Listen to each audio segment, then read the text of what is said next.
শনিবার বিকেল ৫টা নাগাদ পাড়া ব্লক প্রাথমিক স্বাস্থ্য কেন্দ্র পরিদর্শনে এলেন অভিনেত্রী তথা ভারতীয় জনতা পার্টির রাজ্য নেত্রী রূপা গাঙ্গুলি।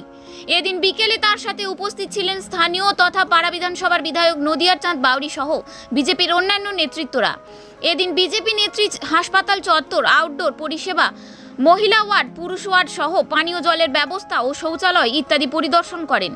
যদিও এ বিষয়ে তিনি সংবাদ মাধ্যমের কাছে কোনো প্রতিক্রিয়া দিতে চাননি, তবে পাড়া বিধানসভার বিধায়ক নদিয়ার চাঁদ বাউরি বলেন, পাড়া হাসপাতাল অপরিষ্কারে পূর্ণ।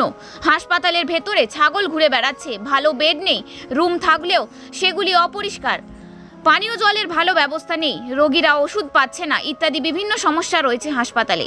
এছাড়াও তিনি জানান, অত্যন্ত গরিব খেটে খাওয়া মানুষ যেন এই হাসপাতালে ভালো পরিষেবা পায় তার সুব্যবস্থা যেন রাজ্য সরকার করে।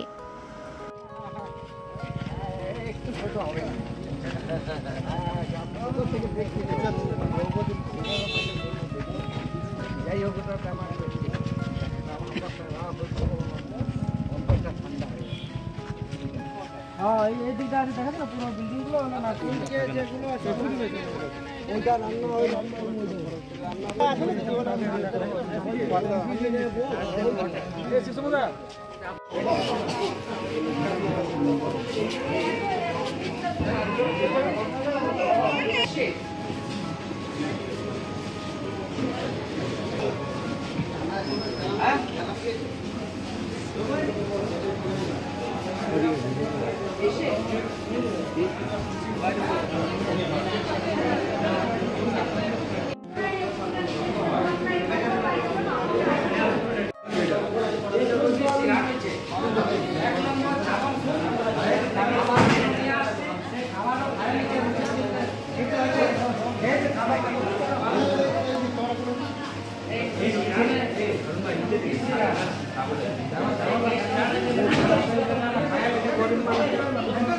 इधर देखो ये तकिया है, क्या कर रहे हैं?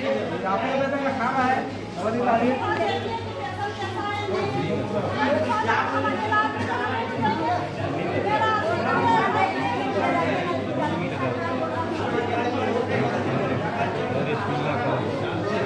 আপনাদের রাজ্য নেত্রী এসেছিলেন, পাড়া ব্লক প্রাথমিক স্বাস্থ্য কেন্দ্র পরিদর্শন করলেন, কি বলবেন, কি কি দেখলেন?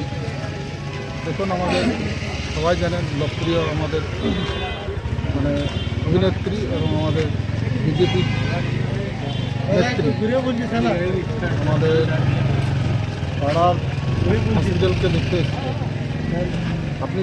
উনি দেখলেন যে পাড়ার হসপিটালের কী অবস্থা।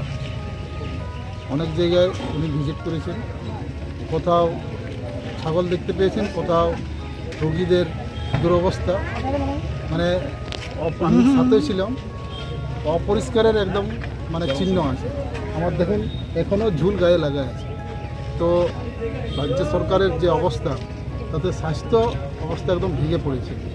আজকে দিদি অতদূর থেকে এসে আমাদের সামনে ভিজিট করে মানে চোখে আঙুল দিয়ে দেখিয়ে দিলেন যে স্বাস্থ্য ব্যবস্থা পশ্চিমবঙ্গে কিছুই নেই।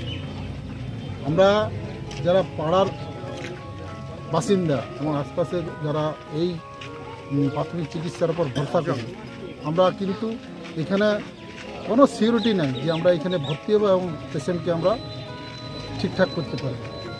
কোনো পেশেন্ট বলছে যে আমরা ভর্তি হলে ডাক্তার আসে না, ডাক্তার এলেও ওষুধ দেবে। প্রত্যেক পেশেন্টকে তারা প্রেসক্রিপশন লিখছে এবং বাইরে থেকে ওষুধ নিতে হচ্ছে। তো এত নিম্নমানের আমাদের পুরুলিয়ার এই পাড়া বিধানসভার এই পাড়ার মানে উপস্বাস্থ্য কেন্দ্র, আমাদের এই হসপিটাল মানে খুবই বেহাল দশা। আমরা দিদিকে বললাম যে এর যদি বিহিত কোনো ব্যবস্থা হয়, এবং আমরাও রাজ্য সরকারকে আপনাদের মাধ্যমে জানাচ্ছি যে অন্তত যারা গরিব মানুষ, যারা খেটে খায়, যারা কৃষক, তারা যারা টাকা দিয়ে চিকিৎসা করতে পারে না, তাদের জন্য সুবন্দোবস্ত চিকিৎসা করা দরকার। এটা আমার আবেদন। ঠিক, ধন্যবাদ।